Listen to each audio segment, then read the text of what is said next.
think it started when an organization, of which I'm very proud to say I was part of, formed in the East Bay called EBUG, the East Bay Urban Gardeners. And from that, after a few years of coming down here faithfully on Saturdays and Wednesdays, I decided that I would write a class called Urban Community Gardening, and I would do all in my power to make the class be free so as to engage more people in the community gardening process. And it's open entry, open exit. Come and go as you please. I really just come here for my therapy sessions. She was doing career counseling with me. That's what I thought. I was looking for a garden, a community garden, and I knew they had them around here. Tom Branca's phone number was on the information about this garden. So I just called and he said, yeah, we're here, show up. I just come and I help harvest. I mean, the reason I'm getting involved is because I want to know how to do it. So I come and Gaylord tells me what to do or Tom tells me what to do, and I'm getting this kinesthetic knowledge about gardening that as a suburban girl I just kind of missed in my education. So I can come and I have just fellowship and community with these people I love, and I get to, in the process, I'm learning just about, okay, like you put a seed in the ground and then you get to eat some food. Well, I'm part of the team that sows the seeds, gets them up about 3 or 4 inches tall, and bring them down here to the Lake Merritt garden and plant them in the raised beds, and then we nurture them and harvest them for the soup kitchen.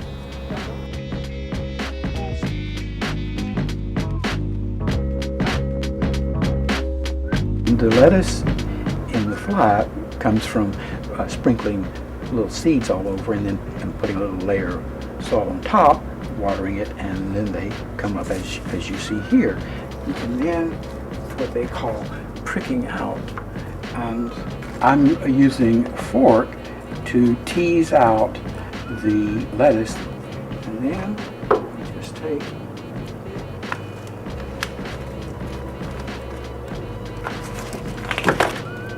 and put them in the little 6-pack. And the reason we do that is because the lettuce seeds are just so tiny that trying to get them into these things is really very difficult, and we lose some.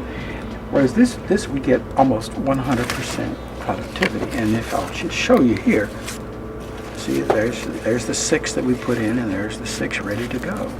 We've harvested some lettuce, so we've opened up some space for the new lettuce. We have lettuce here all year round. It doesn't get all that hot, nor does it get all that cold. And when they're just about 2 or 3 inches tall, we bring them down here.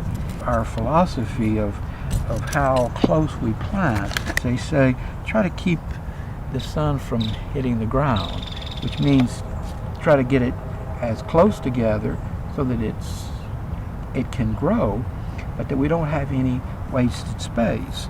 We fortify the soil at the beginning, and the soil releases its nutrients during the course of the whole growing season. We do not do any subsequent fertilizing after that initial amending of the bed. The closer that we plant, the more it takes up the nutrients and the more we've got to amend the soil. We do that through our compost. We're going to the compost. This is the compost area, and sometimes we put the compost here to be put subsequently into the compost bin. And then over on my right over here is an area that we reserve for weeds, which we like to keep out of the compost area just so that we don't get weedy compost. Put them in. If the thing that we're putting in the compost bin is a little bit big, we've got some machetes over here, and we just chop it up finer. And the finer that you chop compost up, the faster it decomposes. And if you come take another look here, you can see we can go inside these things and open this up. Let's say it's empty, and then open this one up, shovel it into this one, and that it makes it easy to turn it over. What's the purpose of turning over the compost? It helps to aerate it. Sometimes if it gets a little dry, we can kind of put a little water on it. Compost needs air and water. Yeah, it needs to stay somewhat moist. It doesn't want to actually dry out. And before long, if we dig down in here, we'll see all kinds of little squirmy things working away in there. And so they're starting to help break it all down until finally, with really good compost, it's loamy, and when you smell it, it has a smell that we sort of associate richness and all. It doesn't have any kind of odor. It's just a very pleasant kind of smell. And so we want to illustrate that everybody's little home garden ought to have a little area that's set aside for compost, so that the leftover from the gardens or from the kitchen, they've got a place for that. Well, it even smells good now, I think. Yeah, it doesn't smell bad, does it? No. I'm just grateful I get to come and play and have a good time and not be stressed out about, oh, I'm late or, oh, I'm going to leave early. I just come when I want to come. And the knowledge is just kind of like coming into me. We rotate the crops so that if this bed is charred in lettuce, then next season it'll be a different family. So just try and not have the same thing grown in the same bed year after year on a family basis. So whatever the family of plants is. So we just keep moving them around. We do get sometimes, we'll get some aphids on the beans and other places. If it's a heavy infestation, we'll just cut the leaf or affected parts out. If not, we're a strong advocate of just a hose with a strong stream of water. We've really never used any, even organic pesticides. Healthy soil, healthy plants. Insects take whatever they take. We take what's left, and it seems to be a relationship that's been working. I mean, there's just so much here. It's just astounding. Well, that's the other thing, is you have so much diversity here that I believe that we contribute to beneficials coming into the garden.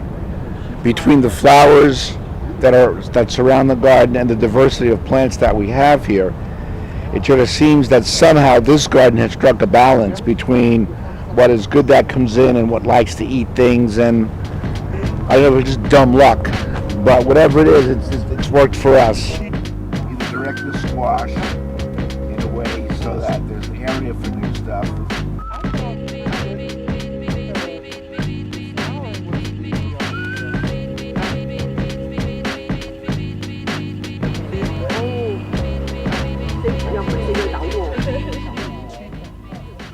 There's sort of a information exchange with the community that goes on. So people ask, like, identification of plants. Do these plants grow well in the Bay Area? How did you design this arbor? Why did you put this here? Why did you put that there?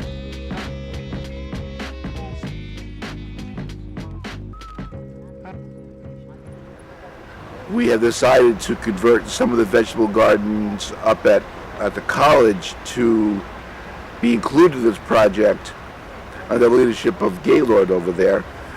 We now garden here on Wednesdays, but we garden up at the school on Tuesdays. So the resulting produce that we are now giving away is because we have a thriving vegetable garden up at school. This particular area is a small hill which we've planted summer squash. And this is a bit of an experiment for us because it's just what we might call ordinary soil. We haven't put any fertilizer or compost on it. And we want to see what would it be like trying to grow some squash there. And we have to do it manually, water. And as you can see here, we've had some good success.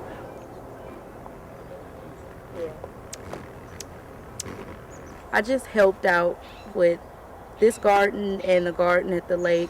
I planted beans, as you can see, zucchini, pretty much everything I helped with. I'm amazed to see all of the things that I've done. This looks good.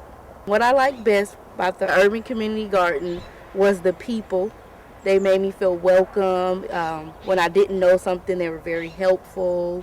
And we had a good time doing all of this. It was wonderful.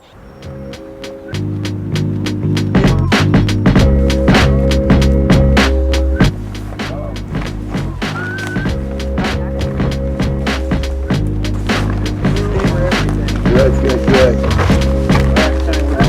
Yeah, there's a box of greens and one more bag of peas. Every Wednesday morning, about 10:30, a van comes from the McGee Baptist Church, and we load up the stuff. Here come the zucchini. Look at these. I love coming here, having the church pull up and their eyes light up. We give them 5 bags, 10 bags, 20 bags of fresh produce. It's extremely rewarding. It's extremely rewarding.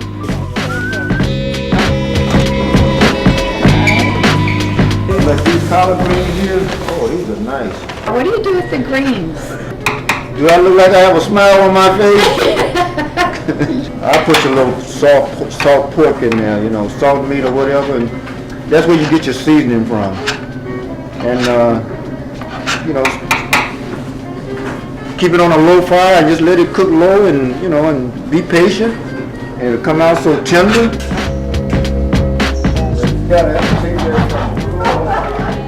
I've been to the soup kitchen. I've eaten the meals that they're making for these people and sat at the table, and I feel really connected to where the food is going to and how it serves the community.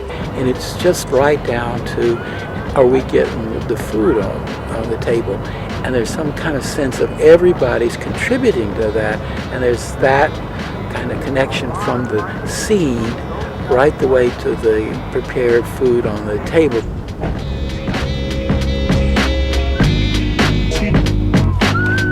Wow. Man, there's beans everywhere.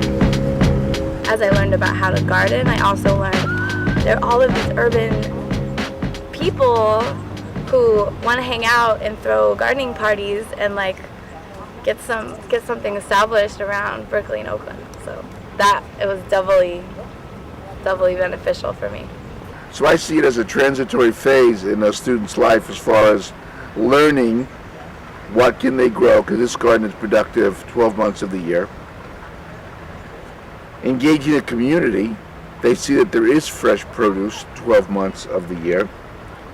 Teaching people what crop rotation is, so they see what they can grow 12 months of the year, and making it all organic. So you do not need anything except a really healthy soil, which nowadays people finally are ascribing to, as that the health of the plants, I mean, look at this. I mean, the health of the plants is because of the health of the soil.